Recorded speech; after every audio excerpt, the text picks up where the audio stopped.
Assalamualaikum warahmatullahi wabarakatuh. Waalaikumsalam warahmatullahi wabarakatuh. Ibu-ibu sehat? Sehat? Tadi datang ke sini sudah izin sama suami? Belum.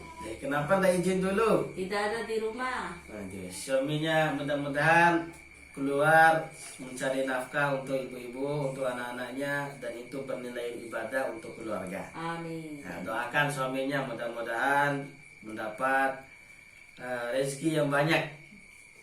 Ya.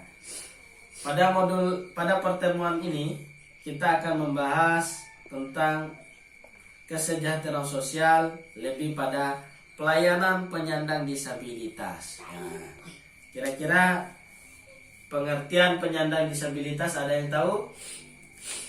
Yang cacat. Ya. Yang Apalagi cacat, lansia. ya, ini masuk di kesejahteraan sosial. Jadi disabilitas pada umumnya kita mengetahuinya adalah cacat, ya, baik cacat secara mental, cacat secara psikologis, ya, cacat secara fisik, ya. Jadi di program Keluarga Harapan itu tidak semua yang mendapatkan kategori disabilitas itu masuk sebagai KPM PKH. Tidak semua, bukan misalnya kalau hanya sekedar buta itu belum bisa masuk dalam program Keluarga Harapan. Tidak seperti itu. Tetapi yang dimaksud adalah mereka yang memiliki keterbatasan fisik, mental, indera dalam waktu yang lama dalam berinteraksi dengan lingkungannya, sehingga di dalam mengurusi hidupnya dia tidak bisa, yang hanya mengurusinya adalah orang lain, ya, berbeda dengan yang hanya cacat, hilang tangannya sebelah mungkin atau kakinya sebelah, tidak.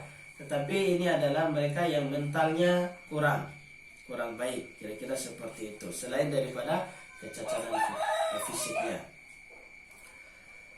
Kemudian di dalam kehidupan, ya, sebagai manusia mereka juga punya hak, ya, ya, tidak semata-mata kita yang alhamdulillah yang diberikan kesehatan dengan kesempurnaan ini. Segala kesempurnaan hanya milik Allah. Mengesampingkan teman-teman kita, yang keluarga kita yang disabilitas tadi, ya, tetapi mereka juga punya hak-hak hidup. Yang pertama adalah hak untuk hidup, ya. Mereka yang cacat ini punya hak juga untuk hidup. Bukan berarti karena mereka lahir dengan kecacatannya kita tidak memberikan kesempatan untuk hidup atau berniat jahat pada mereka. Itu tidak boleh. Kemudian yang kedua, bebas dari stigma atau cercaan, ya. Jangan sampai ibu-ibu KPM PKH melihat saudaranya yang mengalami disabilitas, mengalami cacat, itu memberikan cercaan, memakinya, mengejeknya. Jangan sampai, ya, jangan sampai. Pokoknya ibu-ibu KPM program Keluarga Harapan jangan sampai. Kalaupun melihat ada orang lain yang mencercanya, ditegur, dinasihatkan, ya, diberikan wejangan. Kemudian yang ketiga ada keadilan dan perlindungan hukum. Jadi mereka yang disabilitas juga ini punya hak keadilan, mendapatkan keadilan dan perlindungan hukum, ya.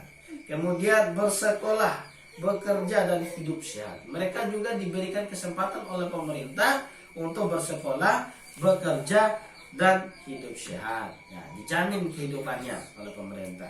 Kemudian yang kelima adalah tidak dikucilkan atau diperlakukan sama dengan orang lain, ya. Jangan sampai kita mengucilkan mereka, ya. Kasihan mereka. Tidak ada di antara mereka itu yang ingin lahir dalam keadaan seperti itu, melainkan itu adalah kehendak Allah, ya. Jadi perlakukan mereka dengan cara yang sama. Mereka adalah manusia yang sama dengan kita atas ciptaan Allah. Kemudian ragam tingkatan disabilitas. Yang pertama, disabilitas fisik. Nah, ini yang mengalami kecacatan fisik.